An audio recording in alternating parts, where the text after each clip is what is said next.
Alright, so nagbabalik tayo sa ating violin tips and tricks. And for today's video, let's talk about should you buy an expensive instrument, especially if you are starting out or as a beginner in playing the violin or in any discipline or musical instrument that you want to learn. Dapat ba bumili ka na ng mamahalin na pangmatagalan, or should you start with a cheaper yet usable instrument? So yan yung pag-uusapan natin, pros and cons on both sides on today's video. Okay?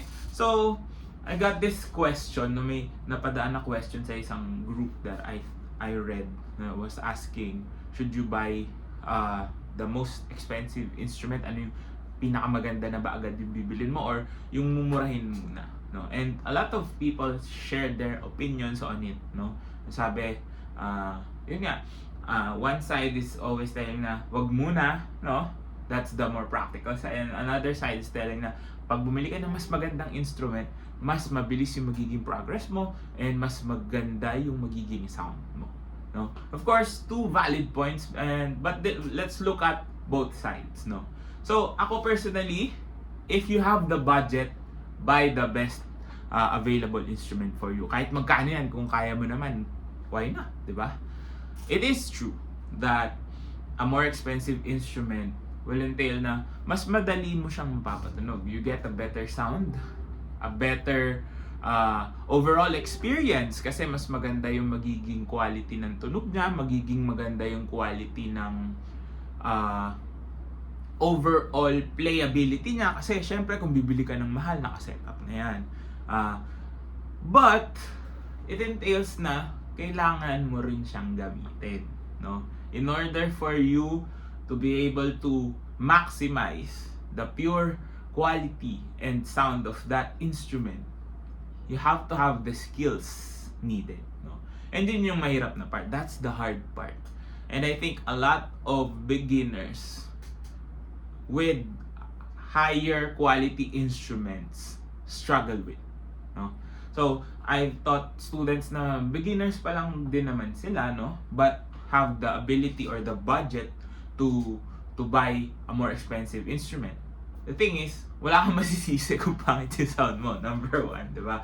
So, wala kang masisisi. The sound that you get is the sound that you have, no?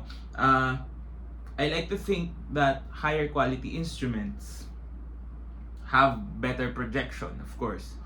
Volume is better. So, kung ano yung pinibigay mo sa kanya, it will only amplify that. So, if you're giving it ng pangit na sound, no, your sound is not that good yet, yun yung lalabas na sound.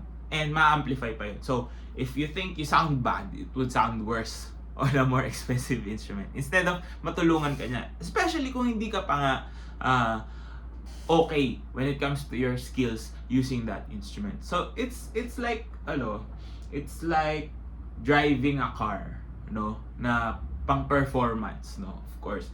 It's like going from a regular street car to an F1 car, di ba?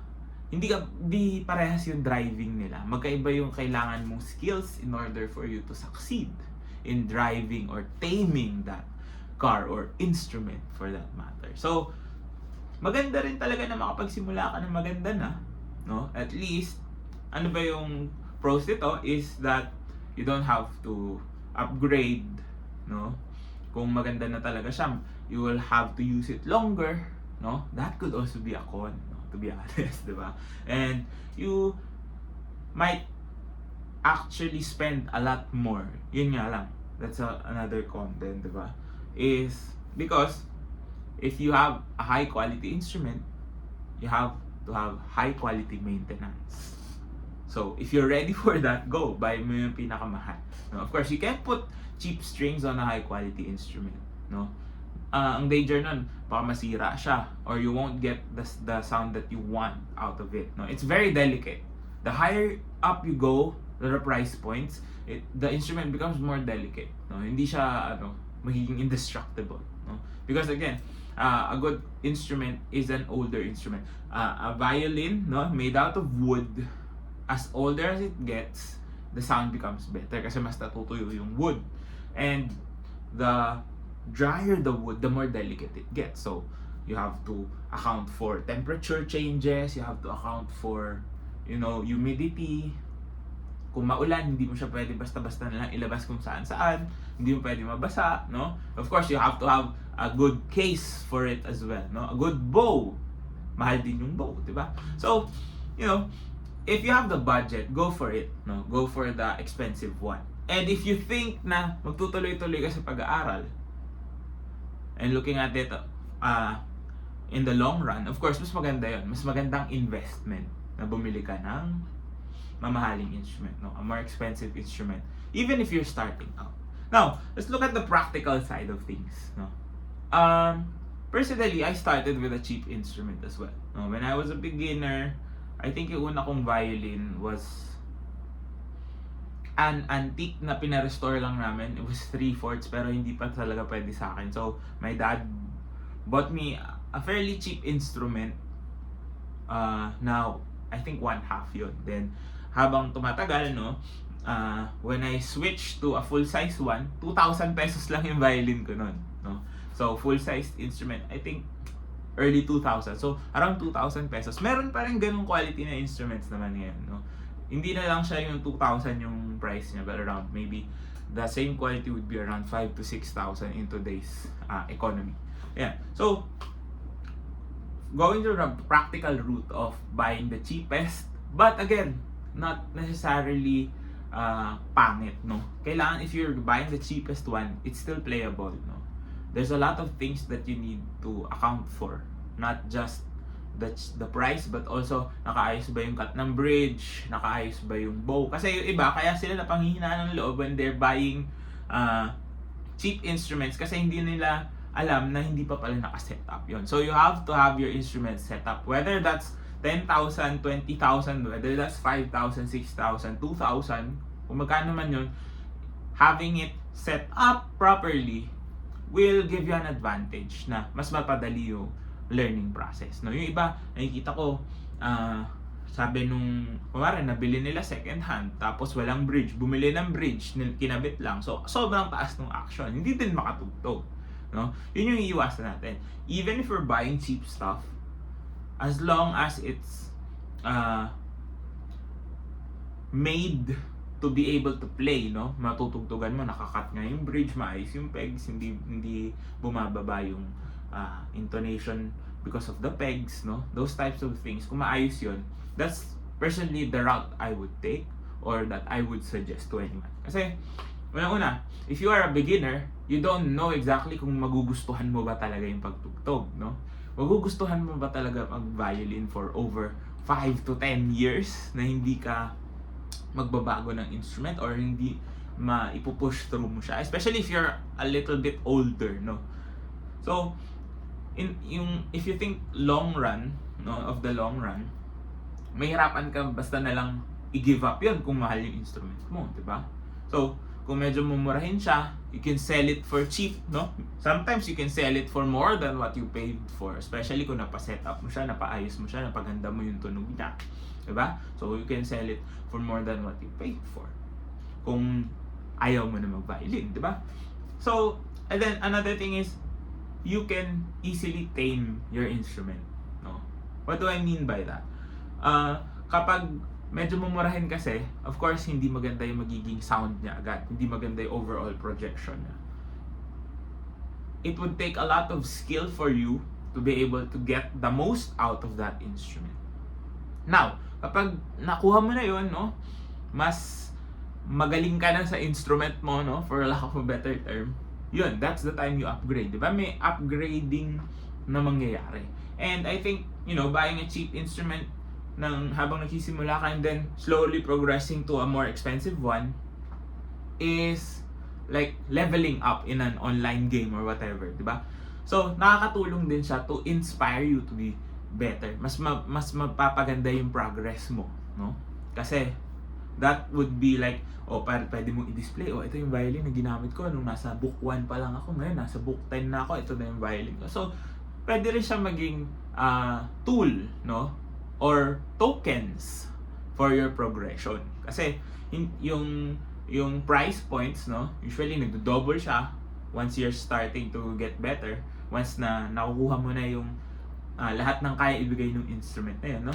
So going back to the same principle of, you know, sa mga race cars, 'di ba? Hindi naman lahat ng Formula 1 drivers, Formula 1 agad ang hinawakan. So they started very simple lang, no? Go-karts, yung mga ganon. Then they progressed to different sports, different types of cars. The same thing, no? Yung violin mo, kung mumurahin, okay ka na dito, next violin naman. Next violin yung susunod doon. So, the progression, you can see your progression. So, parang mas magandang route to take yon kasi mas madali mo makita versus buying a very expensive one tapos let's say 5 years mo na siyang ginagamit, no? Kahit kasi masyadong malayo yung progression level. So, it's like, ito yung sa cheap one. Ganito lang. Next level. Next level. Next level. Palit na palit, no? And it might not be the most economical way kasi syempre mas mapapagastos ka talaga kasi palit ka na palit. But you can sell, di ba?